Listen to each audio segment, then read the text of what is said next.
Cameras ready. Right, let's just hit capture there. I'm going to give it a couple of seconds to catch up. So I'm capturing there, capturing here, capturing there, streaming, and action. And frozen.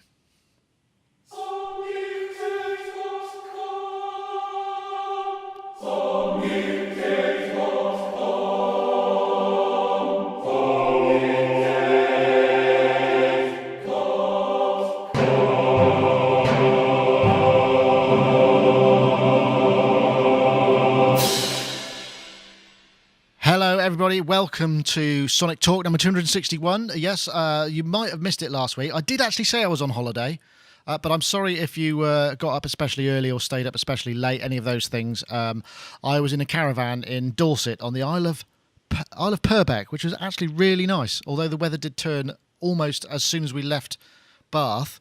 It didn't turn so badly to ruin the holiday. But anyway, we had a lot of fun. But this week... what did I say? I said it was 2-6. I feel terribly out of practice, I must say. What are we? 261, yeah.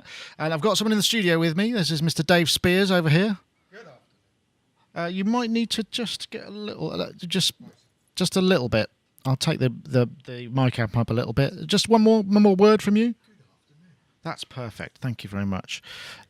The radio voice is absolutely fine, so I just need to adjust that. So yeah, as you can see, everything's not quite as it should be.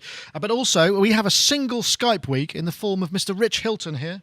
Rich Hilton, Hiltonius.com, live from Connecticut, where he's probably got a limousine waiting outside to take him to man the controls of Nile Rodgers' private studio and make some hits. Is that correct? Oh, sure. Good. I'll go with that. I like the sound of that. Excellent. How are you, Rich? You well? Yeah, very well, thank you. Good. I'm glad to hear that. Right. Well, this week, funnily enough, actually, yesterday we went to the Gadget Show Live, which was the first time ever, which is kind of a consumer electronics show. And I've never met so many sportsmen in my life. There was one called the Wowie One, which is like a little kind of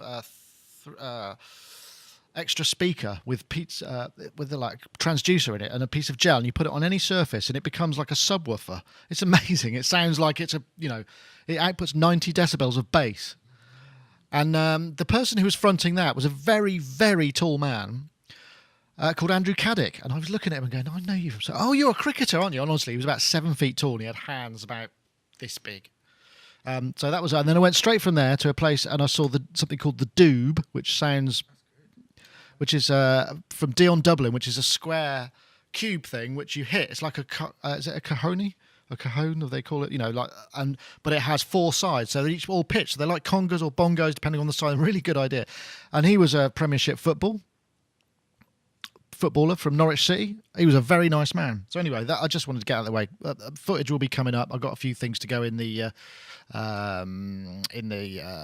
Sonic Touch show, which will be coming on sometime somewhere. Anyway, that's all I have to say, really. I forgot to put this up for you, Dave. So there you go, davespeedsg4software.com with your lower third. Oh, thank you. Excellent. I'm sure you feel a lot better. Right. Now, let me see what's first. First is... oh, yeah, we're becoming anonymous, isn't it? That was... I was a bit disturbed about this. This is... I found this, which is the Music Producers Guild, which is credit where credit's due, and it's who played bass on track 7. It's the idea of the idea is essentially they're a little concerned, the Music Producers Guild, even this is an older post and it may have been addressed a little bit, that even with the advance of all of this metadata that can go along with all the MP3s and all the downloads, everything's obviously going digital, there is unfortunately no room, or at least the data is not being put in for like who played on what track, who played what on what track, who produced it, who mixed it, where it was recorded, and all of these credits are just being lost in time. And I myself have been victim of those things. I worked on a remix I was really proud of, and there's just no record of me being on it anywhere because it's just a digital file, and I felt a bit disappointed by that. And I just wondered, this is actually quite a big deal, really. I mean, there's quite a shift because, when I was kind of getting into music and wondering who did what on various records, it was a real pointer and helped me kind of go, oh, I'll check more of their work because I like what they do. And that's kind of, are we losing all of that? I mean, is that an issue, do you think, Dave? It has been. I think it really has been. I'm exactly the same situation. Particularly as a muso, kind of growing up, you see who played on that, and then you kind of go and try and explore more of their introduce you to other artists and other genres of music. And it was all a really brilliant kind of learning experience. And I've always thought that was kind of sad, really, once we start to lose that kind of digital download age. However, and I'm really sorry, I didn't bring it with me. I did see something about 10 minutes after you sent me all of these topics. I did see something, and there's an attempt to address this. I can't remember, which is why I'm who it was that's been doing this, and I think it's a kind of user thing. Kind of fans go, right, okay. It might be this site, because I found this one, which was albumcredits.com. I did a vanity search for myself, but perhaps more on that later. I don't know, Rich, do you think this is an issue? I mean, I'm guessing you're probably, from your point of view, it's not not getting you any work or whatever, because people probably know who you are and you'd get work through that way. But I mean, this is quite a big deal, isn't it? Like no record really, unless you really want to go and look for it, of all of this stuff. Well, it is a shame. And I do miss, as a fan, that aspect of the experience of sitting down and being able to look at that. But why haven't the artists taken it upon themselves to post comprehensive websites for each of their album releases then?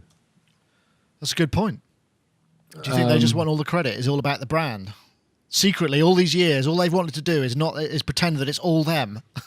Well, there is an aspect, I mean, as silly as it sounds, there is some aspect of that apparent in our business anyway, where people aren't visible on stage that are making musical contributions to live shows, or you don't have a screen showing the Pro Tools session that's playing the artist's album that you already bought while they're all dancing down on stage. There's no but I mean, as far as credit goes, I think we all agree that the right thing in life to do is to give people credit where it's due. And it would be nice to be recognized for all the things we do. And that said, I've learned through experience that the work had better be its own reward, because sometimes that happens. In my case, most times it's happened. But quite often it doesn't, or sometimes it doesn't at the very least. And you can't always count on the fact that it will. So the work does have to be its own reward on some level. Red Walk says we need a wiki. It could possibly be called a credicky, which is quite a good play on words there.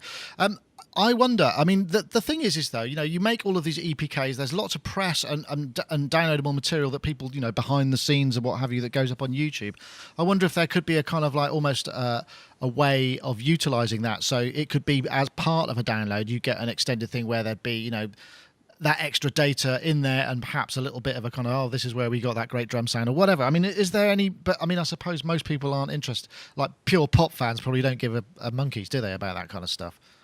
But in this age of portable computing and mobile devices, all you have to do is make it available online. Right. You don't even have to hand them a card that has this information on it anymore. All you have to do is have it coherently available online on the artist's website, one click away. And then you could credit people if that's what you were so, inclined to do.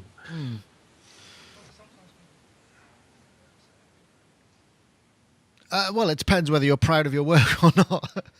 I'm not sure I'd want my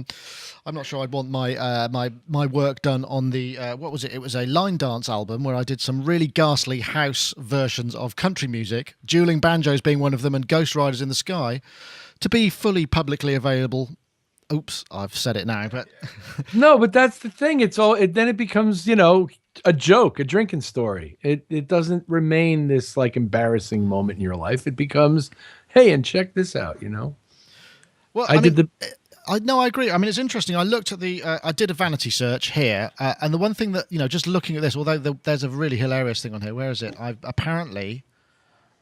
did, where was it? I've done vocals on something.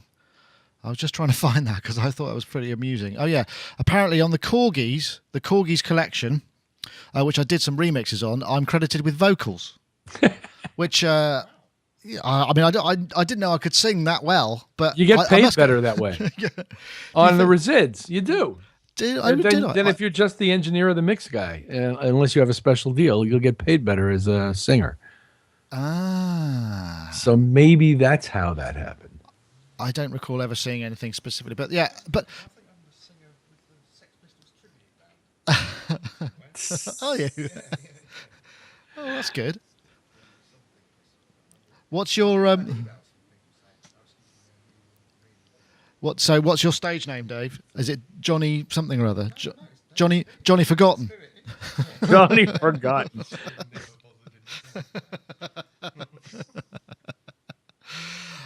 Yeah, I mean it's funny, but actually when you see, I mean purely from that sort of vanity search point of view, it did, what it does do is highlight. If you've been working for a long time, you get this really long timeline. In fact, on here, one thing that was quite cool was this sort of thing at the top where you get, decades of when you worked, and there's a big peak here. But actually, I should have a whole load in the 90s as well, but it obviously hasn't been entered. But to enter, unfortunately, if I want to edit my profile, I'll click that now and see what happens. Yeah, I can fill it all in, but it's going to cost me $12.95 a month or $100 a year to correct those the wrong facts. But anyway, I mean. Worth doing it for somebody that you're not partial to.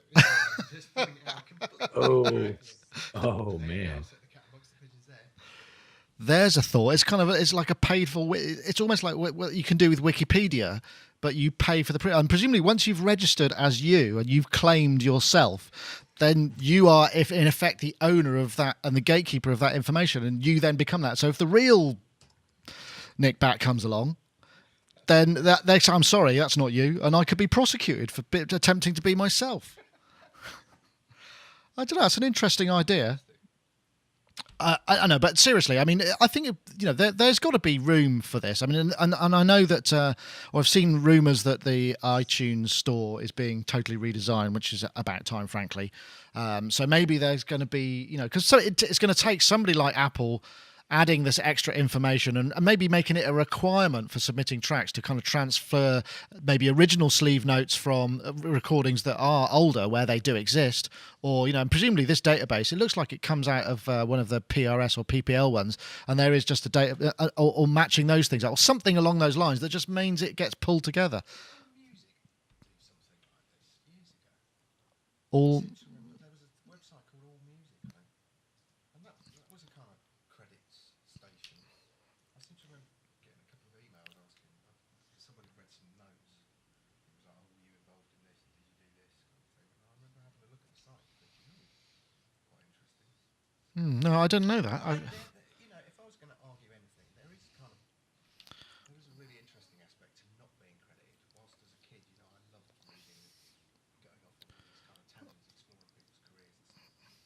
There is another aspect to not being credited in that it's actually quite fun because sometimes, like, I tend to dip in and out of projects with artists, so I never play a kind of pivotal role.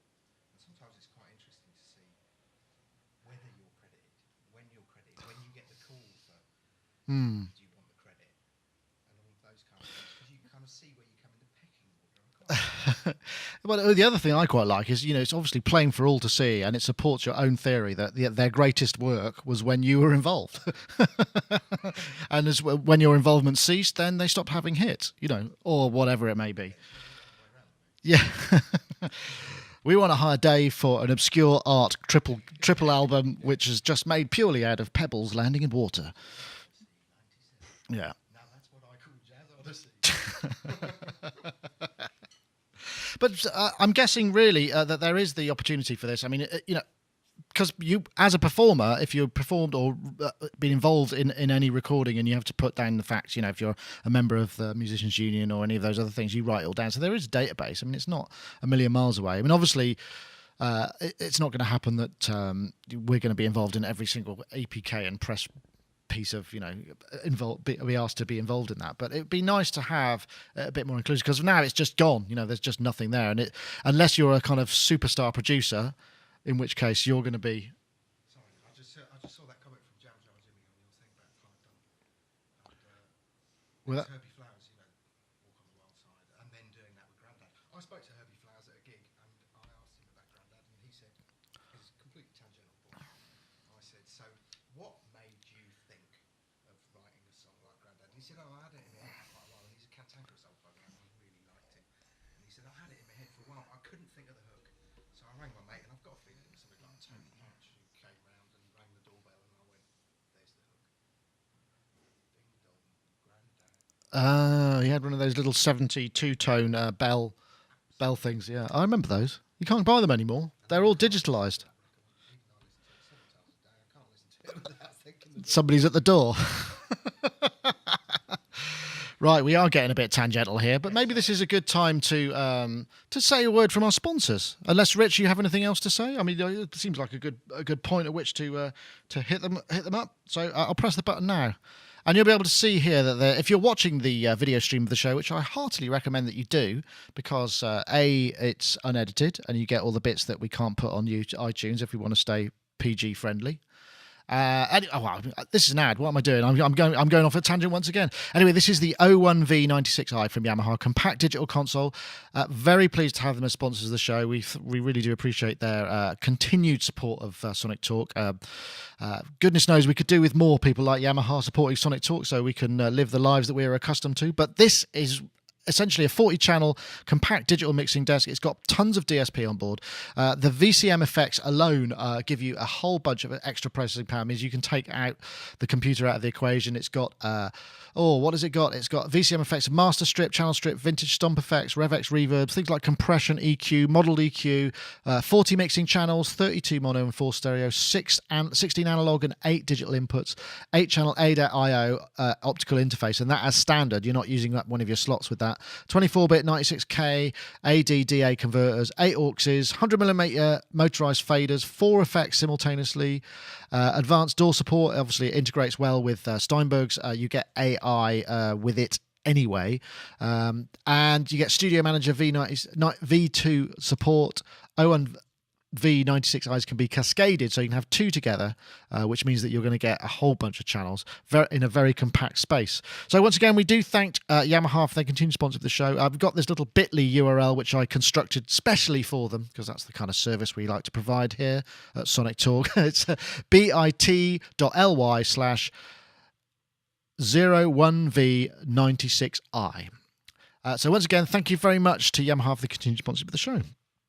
Right, let's come back to me. If I switch the right channels on, Rich, would you speak momentarily? Woof. Yes, thank you very much. That is, in fact, correct. So what was next? Oh, yeah, there's a new Ultravox album. Let's play the EPK. See, there's people in the background from this one. Oh, Jesus. Jesus, or there would have been if I pressed the right button. Actually, the next topic... what is that one then? Where is it? That's not it at all. No, here it is. Yeah. Yeah, I was messing about with this. I was doing it yesterday. The third chord in your sequence of 4 is not really bad. interesting. I like it. Yeah. I mean, I've been doing quite a bit, but then I can get something going like I have been just now, and I'll go off and I'll come back and they've completely changed it. Like this first track, not completely changed it, but what I can tend to do is, luckily, Midge and Chris are interested in some of the chords I come up with. I mean, they could be sort of not interested, but they are. So that's great, and that's a real boost for me, again, after all these years, you know. And that's lovely, you know. And I can make the form and the bones and the feeling through the note. I won't play it all, but that was an excerpt. It's a kind of behind-the-scenes thing of them just working together. They haven't worked together. I think they worked together in 1990 very briefly, but this is a 11th studio album released 28th of May with obviously the original lineup: Billy Currie, Chris Cross, Warren Cowan and Midge Ure. And did I say it was coming out on the 28th? And funnily enough, it's actually signed to EMI, which I didn't think anybody was signed to EMI anymore. I thought they didn't exist practically at a label, allegedly. Dave, I know you've got kind of contacts with Billy and Midge and stuff. I mean, are you got any inside knowledge on this whole process or what's going on? I know they decamped to Canada for a while, I think, to do this. In fact, it looked like... Yeah, that was like a log cabin somewhere, yeah. No, other than, I'm not involved in this. I did help out with setting up the live tour that happened a couple of years ago. And then I knew they were going in to write a new album. I mean, the tour went amazingly well. I went to the Roundhouse, I think it was the last gig of the tour. I think it was just like, the 80s are back. It was absolute bedlam in there. And it was really good fun gig, actually. Very well done. And I know Billy and I know Chris. Chris used to live in a village very close to me and has lived there forever, and I had no idea until I started helping out on the live stuff. And then, in fact, he's moved down this way now, so he's joined the other contingent. I wonder, I mean, I wonder because, I mean, essentially, Ultravox are probably singularly known for Vienna, which is a 1980 recording, very stark, very atmospheric electronic music with a kind of, atmospheric video. And you just got to think, 30 odd years later, you're sort of, I wonder if there's going to be a lot of expectation that's unlikely to be lived up, because I mean, people have lived a lot of life between now and then, and they're probably not into being moody teenage kind of people. Yeah, I think from a fan's perspective, this is an album that people thought would never happen. In fact, even that tour, people thought would never happen. Billy and Ridge weren't the best of mates for many years. But Billy's amazing. He's amazing. I mean, he was properly classically trained and stuff, so he's quite an amazing musical character. And he's constantly put out solo albums and stuff like that. So I think I'm kind of really interested to see what happens here, because the gigs were quite something. And even if you're not a kind of Ultravox fan, just to witness those people go that mad over, stood still, and just that there was so. I mean, it was literally like all the hits, and I was like, oh yeah, because I didn't realise they'd done this. Oh yeah, I've forgotten they'd done this. And the sound was great. Of course, I have to say that. But no, it was a really good event, and I'm kind of interested. Like, everyone's gone off on their kind of solo things, and I'm really interested as to how this will kind of happen within a band environment again, and whether those old constraints will make things gel in a kind of new way, or with a hint of the old. I don't know. I mean, I nearly went to see Ultravox once, but I couldn't make it in the end. And I noticed from your comments in the chat room, Rich, that you are almost completely unaware of Ultravox. I think it must have been. I'm pretty sure it was a US hit as well, Vienna, wasn't it? It was number 1 or number 2 for 5. Number one, was it? It was number 2. Number one. Mutant Ninja Turtle. I don't know. I think that's the thing that kept it off, which of course, I love to remind them about every 5 minutes. I share something in common with them, because I got teenage. Oh, I was either Teenage Mutant Ninja Turtles or Timmy Mallet that kept me from that.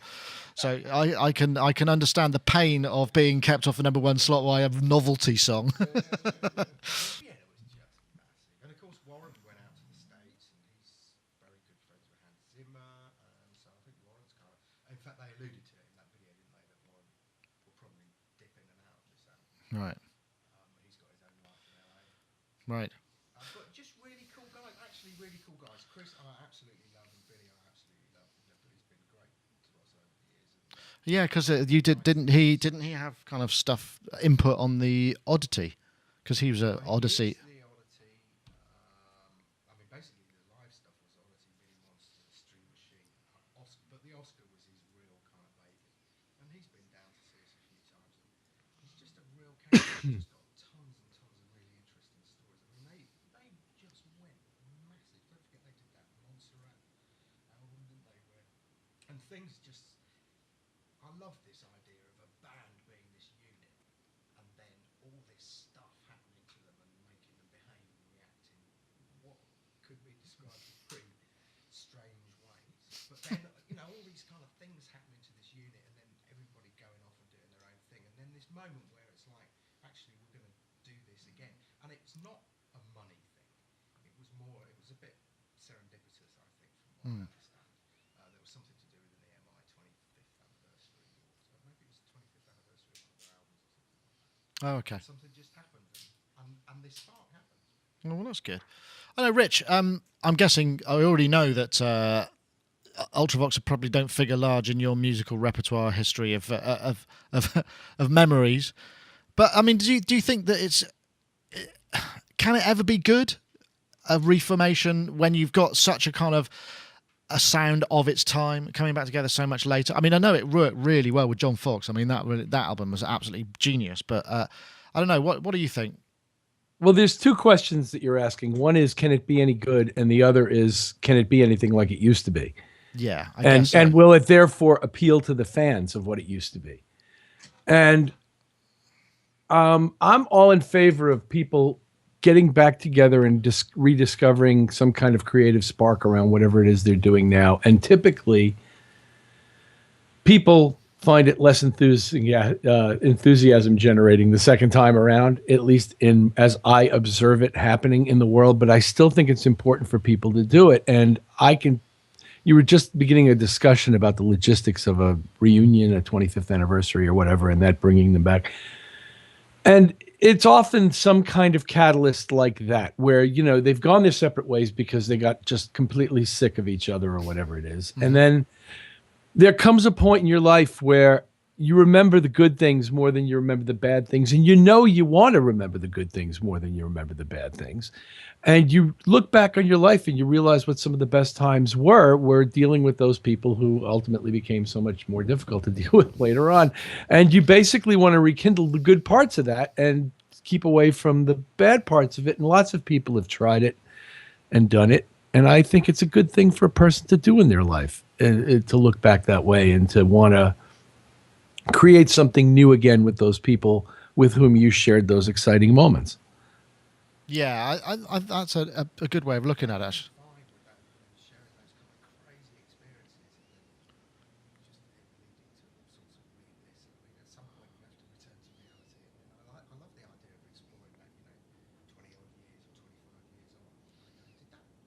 There's loads of things that have happened to me that I can't think, did that really happen?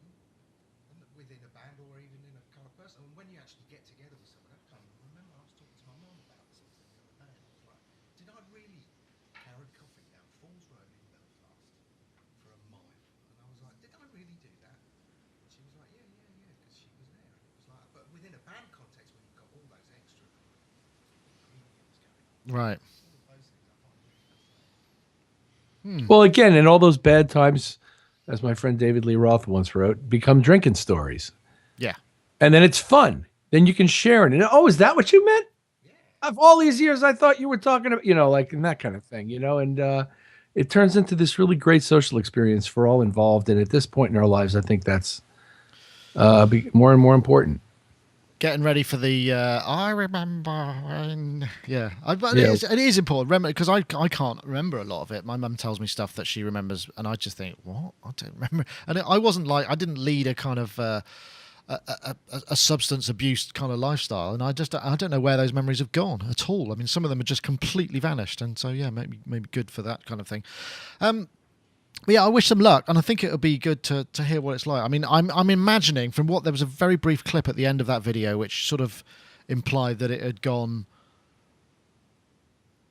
more safe and perhaps more about the song than about the atmosphere and the sound. Whereas I think that, you know, the John Fox stuff that we heard was just really brutal noise, which I really liked. I liked the fact that he didn't lose, and he was still really kind of tuned into that just kind of world of sound, and it still sounded very current and now, rather than just being a little less.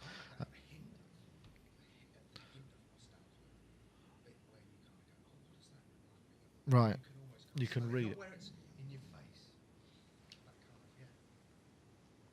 Anyway, right. Well, what's next then? Oh, does anyone? We could do. Oh, I think this is actually quite cool. Now, what's this? Is this number 2? Yeah, let's have a look at this. 휘어지고 펼쳐지고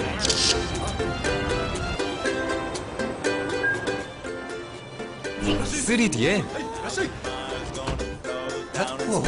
양방향 통역까지. Why is it that you have to have a ukulele on every single advert in the world at the moment? Anyway, that's really not nothing to do. That is the Samsung flexible AMOLED display, which looks really cool. Obviously, that's a mock-up to an extent, because there's no computer in that, because it's just a piece of cellophane, effectively. But is that a really cool idea? It's coming. Apparently, this is from Samsung. It's flexible AMOLED display. And it's going to be happening in around about, I think I've got a web page up here, 2012. They're actually going to be coming out with some in a product. And I just thought, is there any use of this in our world? Can you think of anything that would make it really cool? I suppose you could wrap it around a sphere or something. I mean, anyone excited about this, or am I really clutching at straws? I would like to say, actually, that we were expecting a guest on this week that didn't work out. So that's why my topics are perhaps a little substandard. Before, there's a disclaimer. I know, Rich. What do you think? I don't think this is a substandard topic. Good. Thank you. That's very kind of you to say so. I found it fascinating what apparently Samsung and LG are working on in display technology, and in the same article, it mentioned that LG was closer to some kind of paper-like interface. I don't know. They're going for something incredibly thin. Oh wow! No, this is called. This doesn't sound very good. Liquavista Electro Wetting Display, and flexible e-paper displays are for the LG ones. Yeah, Well, they need a little help with the branding, perhaps. it sounds a bit like something for a toddler transitioning to school Out life, perhaps. Yes. I know. So, where? I mean, musically, what kind of uses could you see this for? I could wrap it round stuff. I was thinking this really cool, and then I thought, yeah, but what for?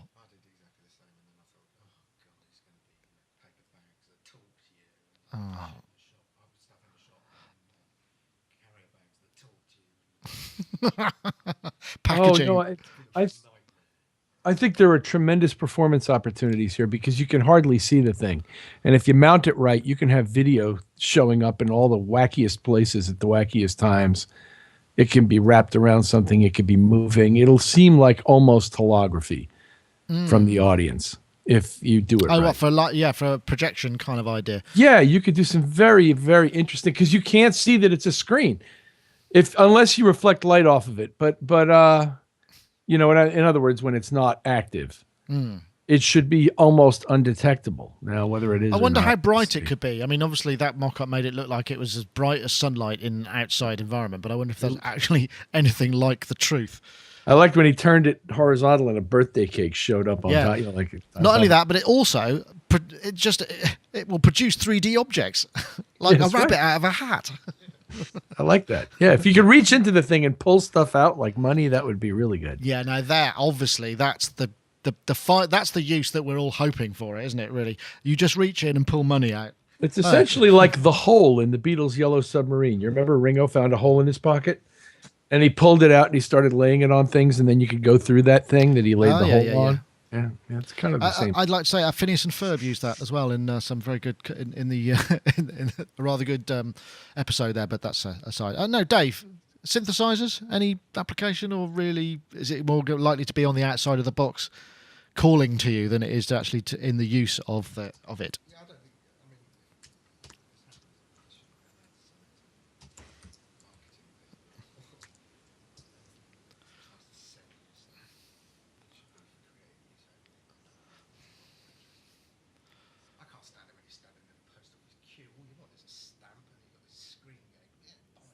Have you thought about your pension?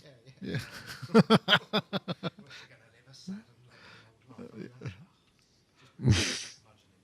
Technically, though, quite fascinating.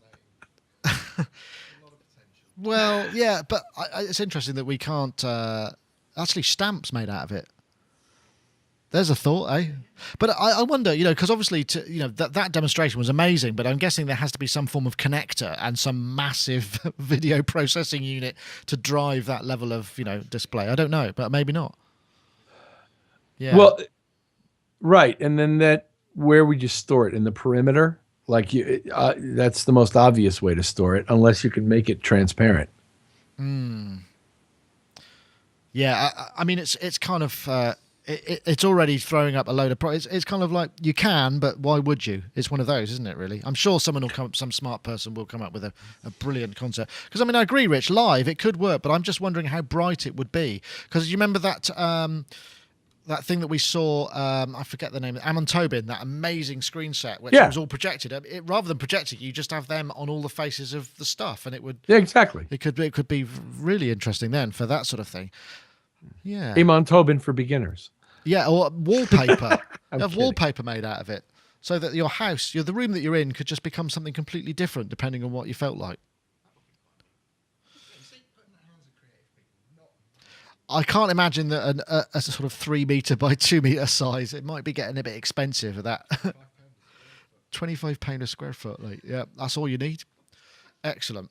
Yeah, but you put one behind each, like a monolithic version of this thing behind each band member on stage, and you're able to light to create backgrounds for each one. Yeah. Customized background. It could be cool. I mean, I can imagine stage designers a lot more adept than me finding cool ways to use this kind of thing. That's an interesting idea. Yeah.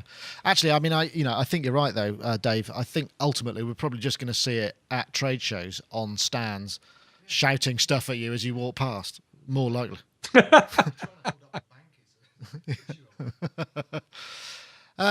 Now hold it right there. Yeah, young man. Right. Well, anyway, I just thought that was kind of interesting and a sort of an aside, but I'm sure they're going to be. I mean, maybe we'll end up with kind of unusually shaped instruments that have a display like that. That'd be interesting. Anyway, we'll see. Just get a mask that's fitted. Like I could have one on top of my head that would just emulate hair. Yeah. Right. Anyway, that was cool. Right. So what's the next? Let me see. This is the Tone 2 Saurus. I think I've got an MP3 somewhere.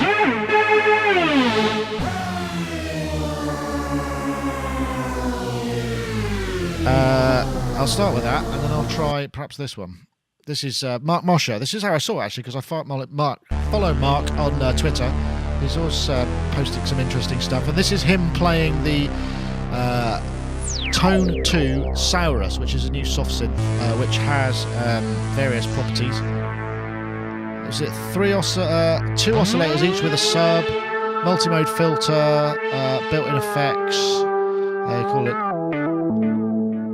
I'm going to switch to this. They that's the screen of it there. But they basically seem to be pushing this as their with their own kind of analog emulation and engine, isn't it? So it's got what do they call it? It's true analog modeling technology, which they call it. I mean, they have a various series of waveforms and all that kind of stuff going on the screen. And you know, marketing and what have you is all marvelous. But it seems to be generating a bit of interest, and I just wonder if anyone's in. I mean, it's not massively different to anything else, you know, perhaps other things. Does it appeal to you, Rich? I mean, it's not. I think it's 90 quid. It's quite expensive. Quite an expensive synthesizer. Sounded good, and that doesn't seem like that much, but 90 quid. Yeah, I suppose it's not, is it? I suppose I'm just used to seeing so much stuff that's almost, you know, next to nothing. Maybe so. But your stuff is how much is yours, Dave? There you go. Yes. All right. So yeah. No. So it is. I suppose it is reasonably cheap, low cost, I suppose. But yeah, it just seems to be generating a bit of interest. I mean, I haven't had a chance to download the demo or anything, but always nice to kind of put something up about a new instrument. Let me see what else it's got in it. It's various modes, syncable oscillators, pulse width mod on all oscillators. I do like that on oscillators that are not square, on wave shapes that are not square. How does that work though? Because I mean, surely pulse width modulation is only for square wave. Do you have to emulate it? They'll do wave shape modulation, I think, rather than there isn't a pulsed width to modulate, but there is a wave that you can change the shape of. Right. So you sort of move the peak around, I guess, or something like that. And you occasionally see a synth, and I love this actually. And in fact, the Multimoog has this with a continuously variable wave shape knob, which you can sweep between wave shapes. And I love when you can modulate that. Yeah, actually, that reminds me of the Poly KB Zills Lab that I really nice kind of animated things with a single oscillator and not have to, chorus it up and do, that kind of thing. It's very nice. That does sound good. I do like that as in a synth. Oh, I do like that in a synth. Dave, yeah, sounded all right. I think Dave was perhaps put off by the marketing claims.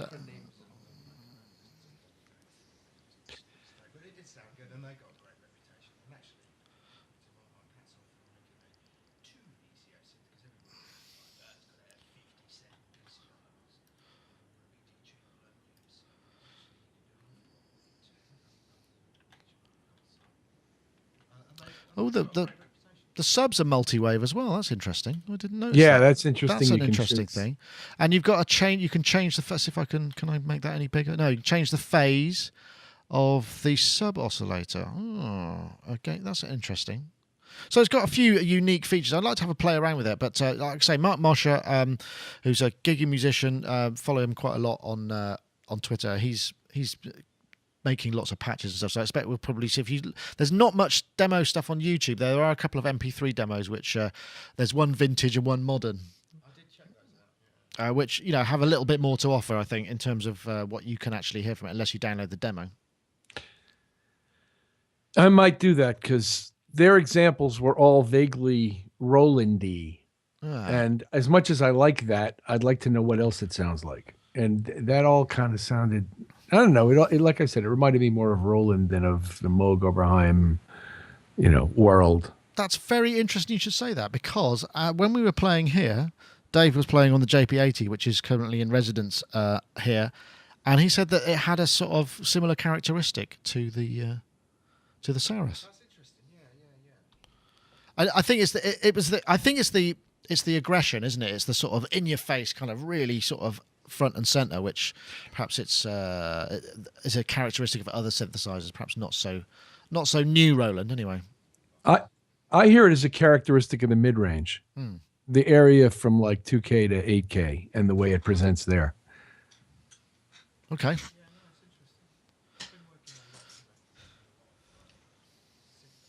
really, really present. So for me, when I kind of check the demo out, MP3 demos, I was like, oh, there's all that kind of presence gone. It all seems a bit kind of. Uh-huh. Whereas I don't know, maybe it's just the kind of It's a curve. I'm in at the minute. Well, you just posted something, and you on was that your synth jam on? Which was a kind of mixture of hardware and software and stuff. I just, it was an exercise to see how well things work together. But still maintaining that kind of very presence is the only way I can describe it. Does it have to have does it have to have something a bit more specific? Yeah, Rich did much better. The je ne sais quoi.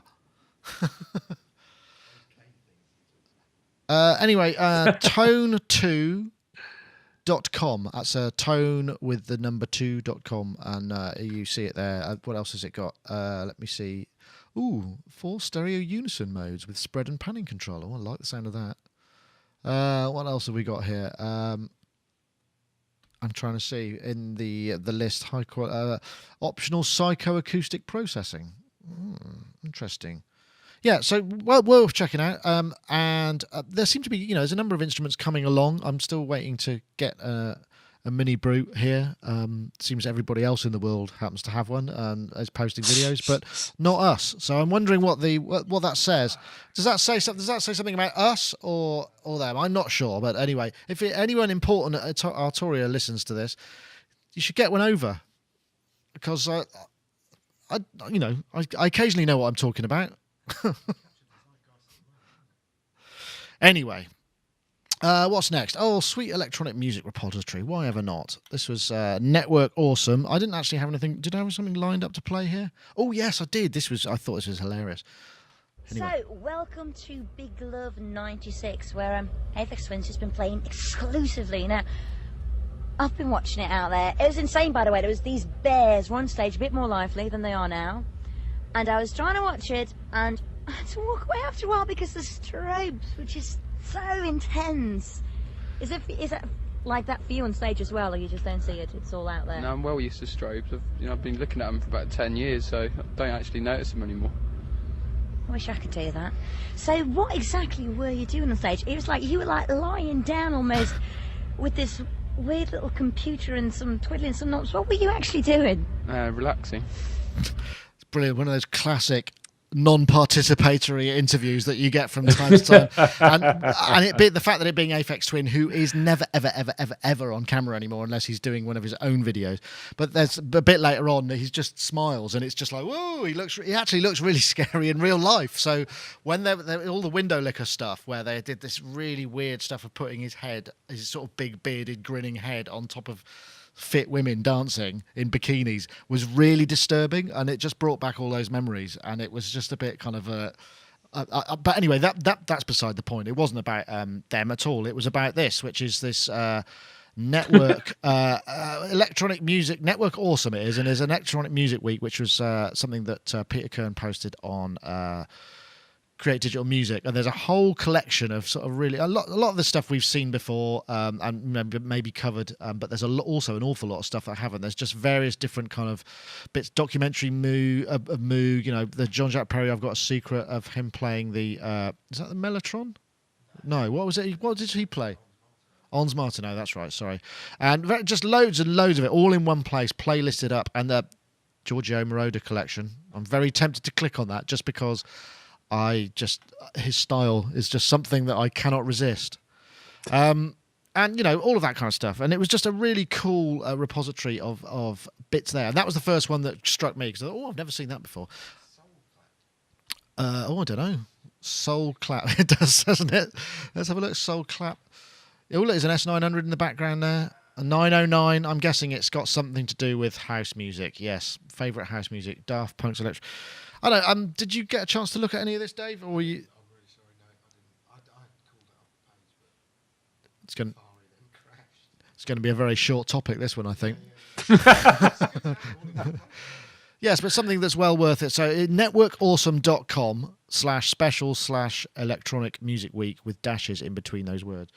Rich, did you get a chance to check any of these out? Any of these catch your eye, or am I going to have to talk a lot?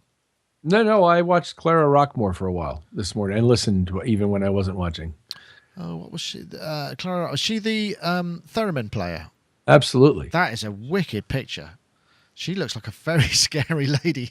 That's the picture from the video. She actually talks to you and then announces the songs and then plays them with a piano accompanist. And it's essentially a classical presentation with a sort of a slightly ugly square wave tone being purveyed very competently by... I think we should play it. Let's have a quick look. Yeah, it's got a bit of a long intro, so I'll help you out with that. Hold on. Oh, it is, isn't it? There's loads. No, there's one more. Now after this, you'll want to roll in about, I don't know, half a minute at least. Okay. Because it takes a minute to get going. Here you go.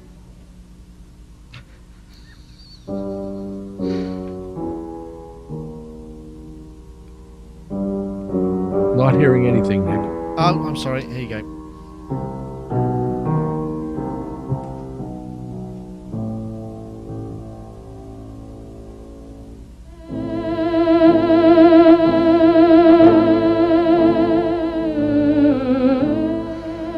Now you want to focus on the woman playing. Right. Yeah. Not It's coming. there you go. Pan, quick, go on. The cameraman's struggling with the enormous 1950s tripod to try and get the... Wow.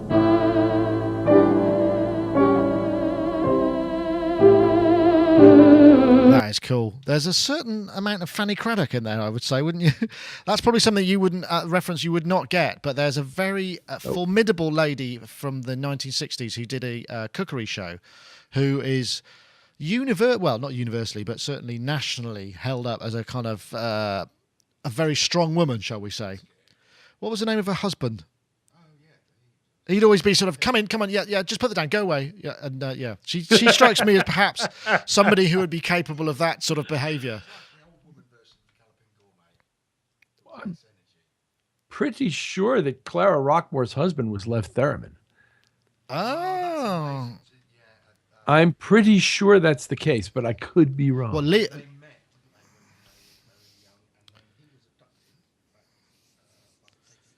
gosh, there was that some story. whole... Absolutely stunning film. Yeah.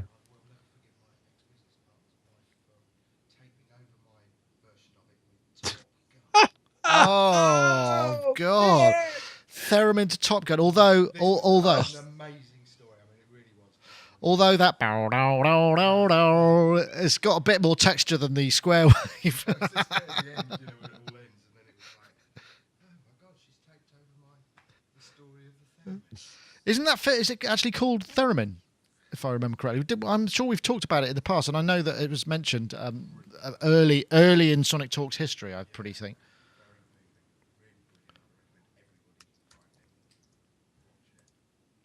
But in the meantime, you can head over to networkawesome.com and watch Clara Rockmore, amongst other luminaries, doing their things. I'm just trying to think where is it. She used 1911, virtuoso performer of the theremin, blah, blah, blah, blah, blah, blah, blah.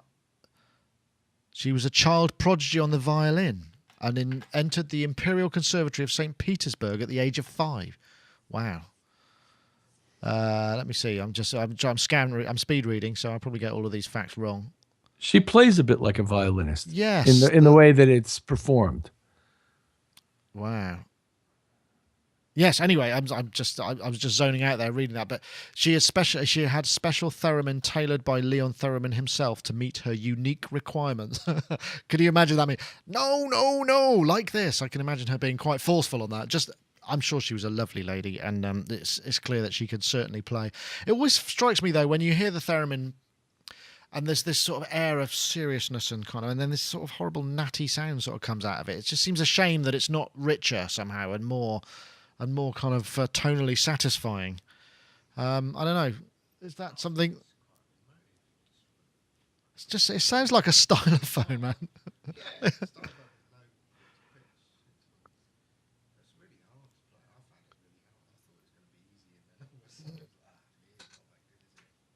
Have you ever tried play one, Rich?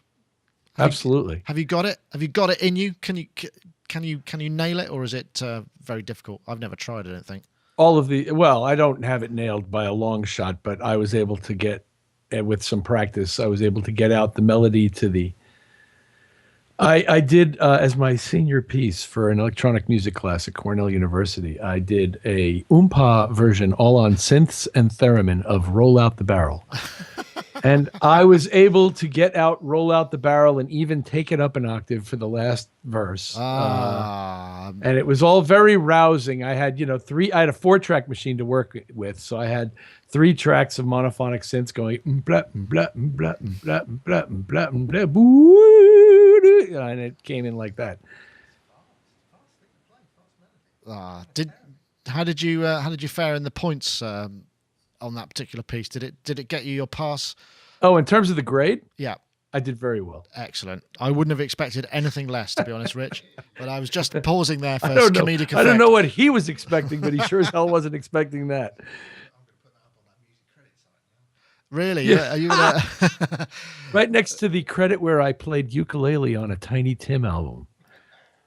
Wow. I'm just trying to think if I can. I know I haven't got I can't type on. I haven't got. Poor old Tiny never knew. There's a lot of that never knew stuff. You see, now that's where you get into the gray area with the credits. Is what about where we sent the guy home and I replayed everything he just did in the pocket? Yeah. Yeah, that's not going to get you a lot. Well, it would get you work from people who knew, and probably from the guy you replaced all the stuff for, who thought you made him sound great. To this day, I promise you, they don't know. Right. That's pretty. That's some pretty major achievement. I wonder if I ever get credited for the S900 flute solo I played on a jazz funk EP I produced in the 90s. Yeah.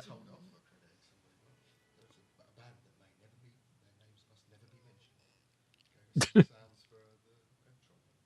credited them early on and caused all sorts of ruckus. Oh dear.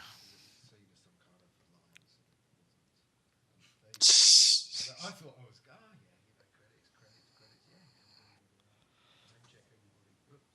credits. There's a valuable lesson there somewhere. So does that mean what I should probably do now, rather than kind of introduce you all, I should just cut the stream dead without saying anything to anybody? Yeah. Anyway, I'm Nick Batt. Goodbye. It's like that Bambi. There we go. There's my lower third there. That's me. That is. The foot of Godzilla comes crashing down after 10 seconds of peace and tranquility. Yes, very Monty Python. Anyway, but that does, in fact, seem like a good time to stop. And because we've also covered all the topics, and I have nothing further to say about any of it. And I've got now. Actually, what I'm doing now is I'm heading off to see Howard Jones in Bristol, who's playing tonight at the O2 Academy as part of his Humans Live and Dream Interaction tour. They're doing the 2 albums in their entirety. Robbie Bronneman, who's done some video stuff for us before, invited us over to sort of say, do you want to do a bit of a rig rundown? So I'm hoping to get there in time, because they're starting early, because they've got 2 albums to get through.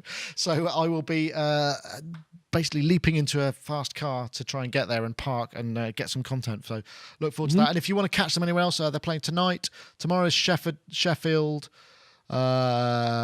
Day after, 13th is Liverpool, 14th is Birmingham, 17th Newcastle, 18th Glasgow, Bournemouth on the 20th, and London in the 21st at Shepherd's Bush Empire, where you can get kind of VIP package dates stuff. And it's all O2 stuff, so I'm guessing there's probably a tie-up with the promoter. So I'll let you know how it goes next week. And what else was I going to say? Oh, yeah, also... in a couple of weeks, we're going to have Susie Conrad on, who is was the UK winner of the Boss Looping Championships. She's not a beatboxer, but she's a kind of Katie Tunstall style of play. I'm sure she'd hate me for saying that, but in terms of she plays and she sings and she layers things up and does loop, and it's really, really good. So she's going to come in and do a couple of numbers for us. I'm not going to attempt that live because I feel a little bit nervous about that, but we'll do a rig rundown with her and she'll break something apart. So hopefully in a couple of weeks we'll have that online. So anyway, I want to say thank you very much to my guests. We have Mr. Rich Hilton over there in Connecticut, who I'm guessing that car must be the driver of your limousine must be getting very impatient to whisk you off to make some hits now. No, I fed him well, and he's out there chilling. Actually, he's downstairs. Excellent. Well, it's good to know you treat your people so well, Rich. And Hiltonius.com, thanks very much for joining us. I very much enjoyed that. And also, we got Dave Spears, GeForceSoftware.com, right there in the building with me, backed by the Jupiter and I did try and put a gel across that light, but it's still a bit yellow, isn't it? It's not quite the skin tone I was hoping for, but fairly soon we'll figure out how to get it all in lovely HD for everybody. But anyway, that was Sonic Talk number 261 of all things, and it's a wrap. Thank you very much. And I'll give you £5 if when you get introduced to Howard Jones, you say, "I'd like to get to know you well." Right, I'm going to